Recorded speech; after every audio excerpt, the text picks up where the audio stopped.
Hello everyone, welcome to the numerology planet Taurus. आपकी tarot trading horoscope है May 2025 की। और इस मंथली रीडिंग में career, finances, love, relationship, health, luck, सारी चीज़ें, सारे एस्पेक्ट्स डिस्कस होंगे।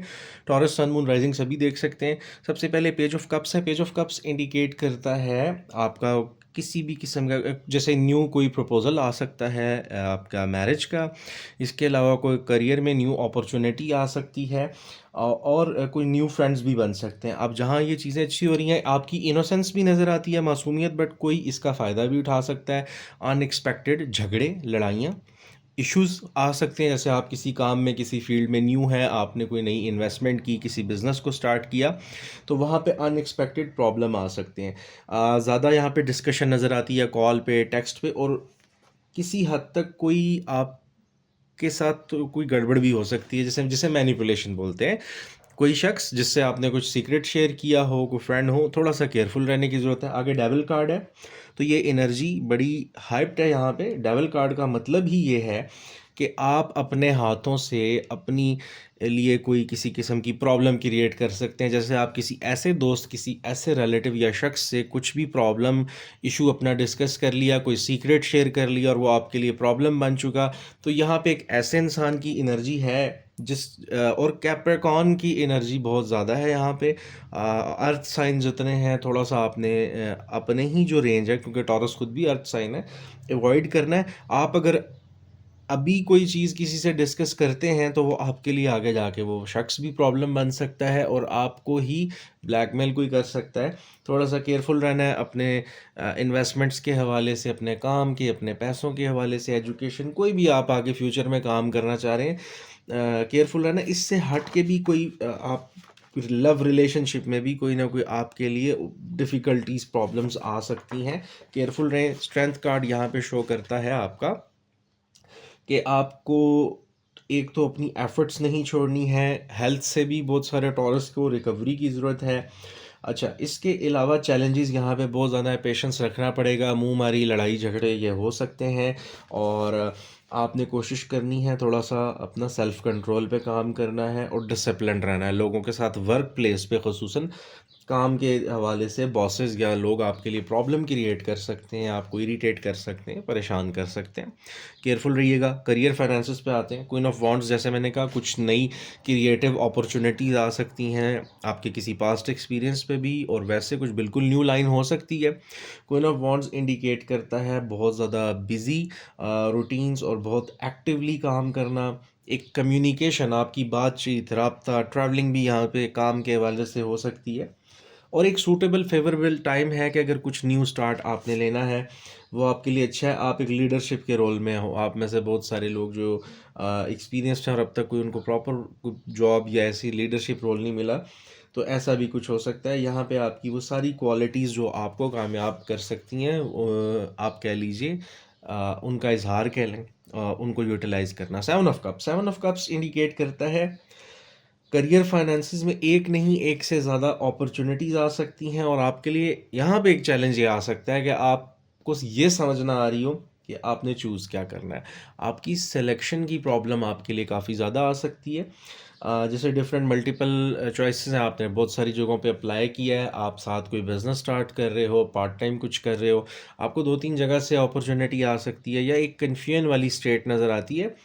बट एट दी एंड क्या है, यहाँ पे सबसे ज़्यादा ज़रूरी ये है आपके अपने इमोशंस और आपकी गट फीलिंग। रीज़न ये है कि जिस चीज़ में ज़रूरी नहीं आप बहुत एक्सपीरियंस्ड हो, आपको उसी फील्ड को चूज़ करना हो, आपका जो ज़्यादा अर्निंग है पॉसिबली वो किसी और फील्ड में हो या किसी और फर्म, किसी और जगह, क्योंकि चेंज नज़र आता है ज़रूर। जहाँ पे आप पहले थे, जिस भी फर्म में, कंपनी में, स्टेट में, बिजनेस में, वहाँ अगर आप अच्छा नहीं एक्सेल कर सके तो आइडियाज़ को, स्ट्रैटेजी को चेंज करने की ज़रूरत है। आगे eight of wands, eight of wands की शो करता है विक्ट्री को, पॉजिटिव न्यूज़ को। आपके लिए कोई ईमेल, कॉल्स ऑफर्स में के मंथ में आ सकती हैं। अगेन यहाँ ट्रैवलिंग है, लेकिन आप आप जहाँ भी अप्लाई करते हैं, इन्वेस्ट करते हैं, आपको अच्छे रिटर्न्स में आने वाले हैं, यानी माली तौर पे कोई बेहतरी नज़र आती है। कोई आपको सडन कोई पुरानी कोई इन्वेस्टमेंट के पैसे, आपकी कोई पेमेंट्स कहीं फंसी हुई थी, कोई बोनस इंसेंटिव कुछ ऐसा जो कलेक्टिवली एकदम आपको इकट्ठा मिल सकता है, आपका वो प्रॉब्लम सॉर्ट आउट हो सकता है। और किसी पुरानी फर्म से शायद ऑफ़र आ जाए, कोई पुराने बॉस कलीग कहीं से कोई करियर के हवाले से अपॉर्चुनिटी। फिर आ जाते हैं लव रिलेशनशिप पे। सबसे पहले आ जाता है आपका seven of swords. Seven of swords indicate करता है लड़ाई झगड़ों को, और ज़्यादा लव सिचुएशन में ये एक ट्रिकी सिचुएशन है जहाँ पे आपको काफ़ी स्मार्ट रहना पड़ेगा। इधर आपके साथ कोई हो सकता है डिप्लोमेटिक वे में बिहेव कर रहा हो, कोई आपको आप कह लीजिए कि उकसा रहा हो, ब्लैकमेल कर सकता है। जैसे मैंने कहा, डेविल कार्ड की एनर्जी लव रिलेशनशिप में बहुत ज़्यादा आपकी नज़र आ रही है कि कोई फ्रेंड, रिलेटिव, अगेन किसी से कोई सीक्रेट शेयर किए हैं, कोई आपको ट्रिक कर सकता है। यहाँ पे डिसलॉयल कोई ऐसा शख्स जो आपके साथ वफादार बिल्कुल नहीं है, उसकी एनर्जी है। जो किसी रिलेशनशिप में कोई मैनिपुलेशन कर रहा है, जो किसी तरह की रिलेशनशिप में अब आपको ब्लैकमेलिंग की तरफ आ गया है।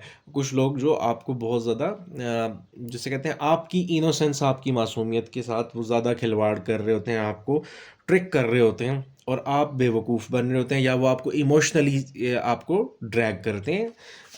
आगे आ जाते हैं death and rebirth. Death and rebirth show करता है कोई ट्रांसफॉर्मेशन चेंज है, कुछ दोस्तियाँ शायद ख़त्म हो जाएं और कुछ न्यू स्टार्ट हो। जो लोग इंगेज्ड नहीं हैं वो इंगेज्ड हो सकते हैं।